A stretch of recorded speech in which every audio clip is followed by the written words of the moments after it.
Charles Vanvé, docteur en médecine physique et de réadaptation, ostéopathe, master en ingénierie de l'intervention et en milieu socio-éducatif, master en sciences de l'éducation spécialité évaluation, formation et encadrement, en cours de validation d'un master de recherche et de développement en pharmacie.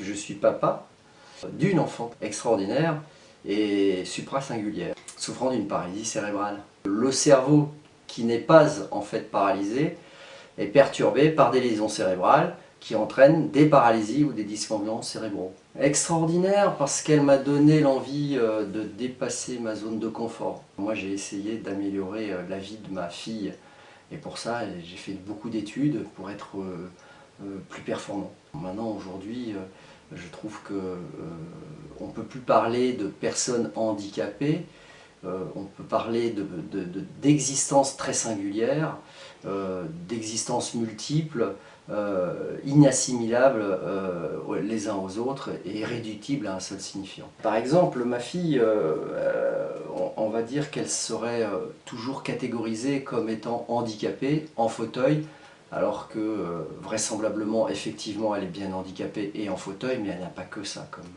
Elle a des qualités comme tout être humain et comme toute personne.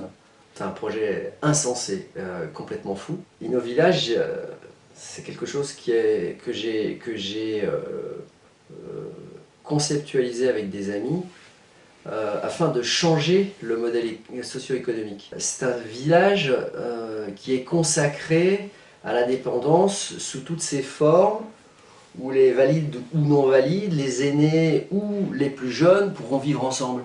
Toutes les activités comme les commerces, les spectacles, le cinéma, les loisirs, les activités sportives seront accessibles à tous. Vous savez que tous les concepts, modèles et idées développés dans Innovillage sont des choses qui sont déjà exploitées ou expérimentées dans d'autres projets. Nous, on a mis tous ces modèles pour que dans le même projet. Quand on parle d'innovation, en général, on désigne principalement un nouveau produit ou service introduit avec succès sur le marché.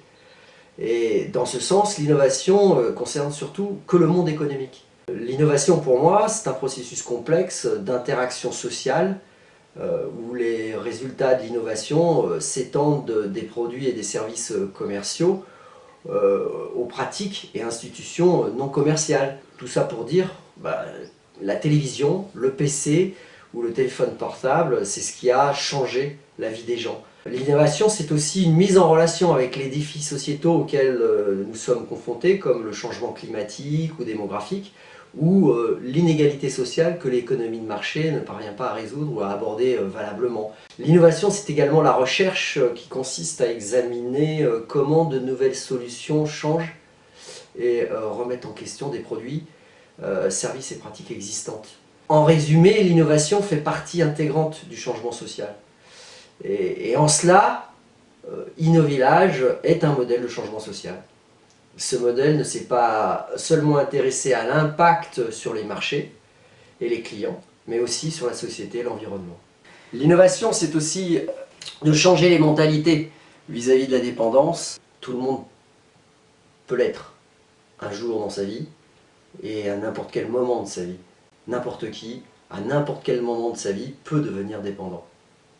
Et donc c'est important que tous ces gens puissent se rendre compte qu'Innovillage ou que les solutions proposées dans Innovillage devraient être appliquées pour tous. On s'est posé plein de questions quand on a développé le projet. Comment Innovillage répond aux défis sociétaux, comment Innovillage change la manière de communiquer, de coopérer entre nous, comment Innovillage répond à nos besoins. Est-ce que Innovillage est une solution durable qui nous permettra de protéger notre environnement? Innovillage, c'est véritablement une innovation sociale. Innovillage, c'est 9 domaines fondamentaux d'activité. Le logement, ce sont des solutions qui étendent le concept traditionnel de domicile à des modes de vie coopératifs, innovants. On a un slogan pour cela, qu'on a mis sur nos plaquettes, c'est comme à la maison, mais avec tout en plus. C'est intergénérationnel. Notre slogan pour cela, c'est le bien prendre soin de chacun naît du bien vivre ensemble de tous. L'autonomisation, ce concept cherche à faciliter et à activer l'autonomisation et la responsabilité chez les personnes dépendantes et les personnes âgées. L'autosuffisance. InnoVillage, c'est aussi ce concept qui cherche à développer des solutions innovantes pour tendre vers l'autosuffisance alimentaire, énergétique et financière. La santé, c'est apprendre à mieux gérer sa santé ou à inventer des stratégies pour cela. Le bénévolat, c'est aussi un village où il y aura de la formation. InnoVillage vise l'excellence de son personnel en proposant à ceux-ci une formation continue. C'est un cluster. Cluster parce que InnoVillage se veut être un laboratoire du vivant. C'est une ressource pour la recherche scientifique, mais aussi pour les entreprises impliquées dans le domaine de la silver economy. Et je termine cette présentation en espérant vous avoir déclenché l'envie de faire partie de la communauté des gens qu'on appelle les inno-villageois. Des gens qui sont prêts à se changer en consomme-acteurs, responsables et bienveillants envers chacun et respectueux de son environnement.